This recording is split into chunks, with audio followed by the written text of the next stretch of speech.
Assalamu alaikum warahmatullahi wabarakatuh. So in this video I am going to explain the chapter of a book that is Understanding History for class 7.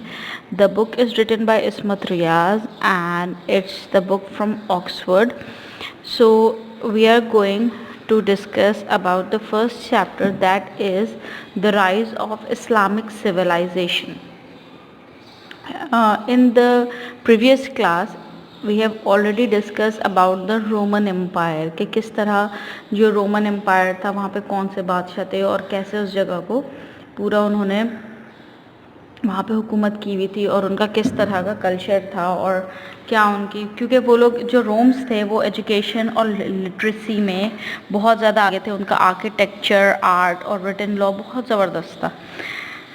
तो the Roman empire जो है वो अपने highest point पे थी 2nd century में, लेकिन in the end मतलब 300 ईयर्स तक रोमन एम्पायर ने बहुत अच्छा रूल किया. But in the end after 300 years ये अपने डिक्लाइन की तरफ आना शुरू हो गए. अब डिक्लाइन का रीज़न क्या था वो थोड़ा सा जल्दी से पढ़ते हैं. उसका रीज़न ये था कि रोमन सिविलाइजेशन के अंदर आहिस्ता आहिस्ता क्रिश्चियनिटी आने लगी. जो क्रिश्चियंस का रिलीजन था वो आने लगा और आहिस्ता आहिस्ता वो अपना मज़हब छोड़ के क्रिश्चियनिटी की तरफ डाइवर्ट होना शुरू हो गए. अच्छा, इसके बाद क्या हुआ कि जो बाइजेंटाइन का जो ओरिजिनल रूलर था, बाइजेंटाइन पूरा उनका जो रूल था उनका जो अपना रूलर था जिसका नाम था कॉन्स्टेंटाइन, ये रूलर खुद भी क्रिश्चियन हो गया. अब इसके बाद क्या हुआ कि आहिस्ता आहिस्ता ये जब इनके रूल्स चेंज हुए, जब इनके लॉज चेंज हुए, सब चीज़ें चेंज हुई, तो जब इनका एक पूरा का पूरा सिस्टम चेंज होना शुरू हुआ और साथ साथ दूसरा रीज़न ये भी हुआ कि इनके जो रूलर्स थे वो करप्ट थे, सिस्टम्स इनके वीक हो गए, गवर्नमेंट वीक हो गई. साथ साथ इनको एक और प्रॉब्लम ये हुआ कि इनके नॉर्थ और वेस्ट यूरोप की तरफ से अलग अलग जो आर्मीज़ थी वो इनके ऊपर अटैक करने लगी. तो ये सारी जो रीजंस थे ये मिलकर ऐसा हुआ कि 5th सेंचुरी के अंदर आखिरकार रोमन एम्पायर कोलैप्स कर गई, जो कि ईयर था 476.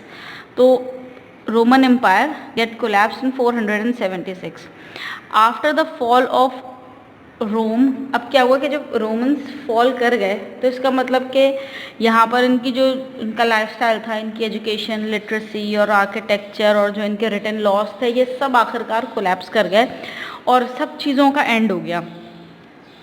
और इस टाइम पे यूरोप जो है वो कहा जाता है कि यूरोप अपनी मिडिल एजेस में एंटर हो गया, जो कि ऑलमोस्ट 1000 ईयर्स तक चली.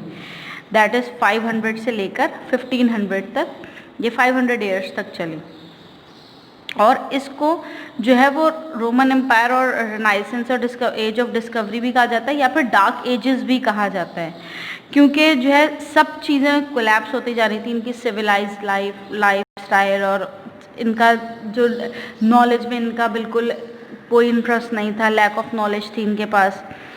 इसके बाद जो ईस्टर्न हाफ था रोमन एम्पायर का उसको बाइजेंटाइन एम्पायर कहा ही जाता है, जो बाइजेंटाइन एम्पायर था. और बाद में इस एरिया को उस वक्त हेरक्युलिस जो है वो रूल कर रहा था. और आखिरकार उसके बाद जो है वो ऑटोमन सुल्तान, जो ऑटोमन एम्पायर हमारी चली और सुल्तान महमूद ने इसको जो है वो रूल करना शुरू कर दिया. और बाद में जो कॉन्स्टेंटिनोपल था, जो बेसिकली कॉन्स्टेंटाइन के नाम से था, जो कॉन्स्टेंटाइन बादशाह हुआ करता था उसके नाम से कॉन्स्टेंटिनोपल कहा जाता था उस इलाके को.